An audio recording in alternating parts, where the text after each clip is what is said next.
It's a story. It's fun. Never boring. No way. For his glory. Always.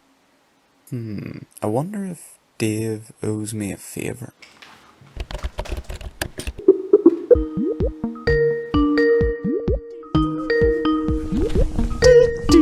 Oh! Hello, Dave. You know, I was just listening to your guys' podcast and I thought it would be great to ask you to come along and maybe tell us a bit about what you've learned. Would that be alright? Hi there, Josh. It's good to see you. And yep, we have just finished our 260th episode of the podcast. So, over the last year, Marvin and I, and a few other friends too, have travelled all the way through the Bible, from Genesis all the way to Revelation. So yes, we have definitely learned a lot. Well, do you think Marvin and the professor could help me out? Oh yeah. Believe me, they are both very happy to talk to anyone who is willing to listen. Great! So, we are looking at question 8 in our Catechism. What is the law of God stated in the 10 Commandments? Which is taken from Exodus 20. And I believe that was day 47 for you guys, so quite a while ago. But before you go on a well-deserved holiday, could Marvin tell us a bit about the 10 Commandments? Oh, it's this guy? Dave, you didn't tell me it was this guy. Well, yeah, it's Josh. You know, the jingle guy, he sings our theme tune. Well, yeah, I know who he is, Dave. I just didn't know it was going to be him. Dave, he doesn't go to Eden Grove. Yes, I know that, Marvin, but this video isn't for Eden Grove. This is for Joshua's church, First Presbyterian in Ballinhinch. First Presbyterian? But Dave, why don't they get their own biblically curious cow to be in their video? You know, I don't think they have one, Marvin. They don't? Wait, what kind of church doesn't have its... Marvin, answer the question. 10 Commandments. Okay, fine. So, 10 Commandments. Well, there are 10 of them. The first 4 teach us about our duty to God. And the next 6 teach us about our duty to our fellow man. But all of them together, they show us what it looks like to follow God. What it looks like to be holy and righteous like He is. Sorry about the confusion there at the start. I guess we don't have our own biblically curious cow.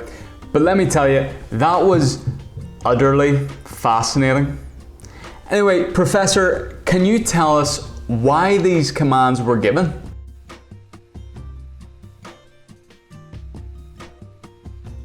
Professor, he's talking to you. Yeah, I know, Dave, but I'm waiting. Waiting for what? Well, for my theme tune, of course.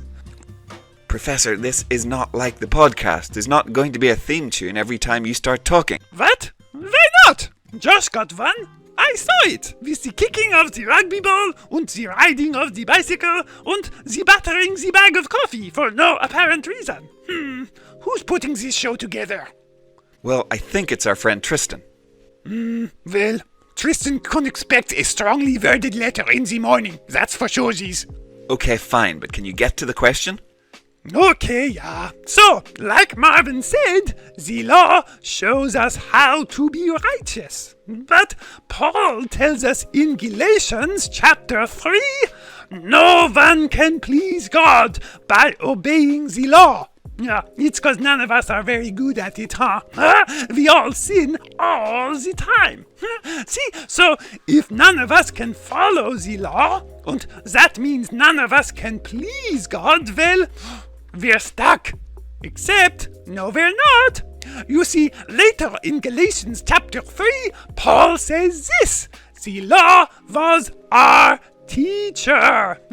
You see, the law shows us, it teaches us that we cannot be righteous. We cannot be holy.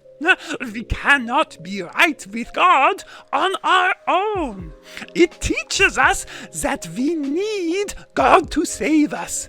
We must look to Him for our salvation, not to ourselves. So, there you go, Joshy Poo.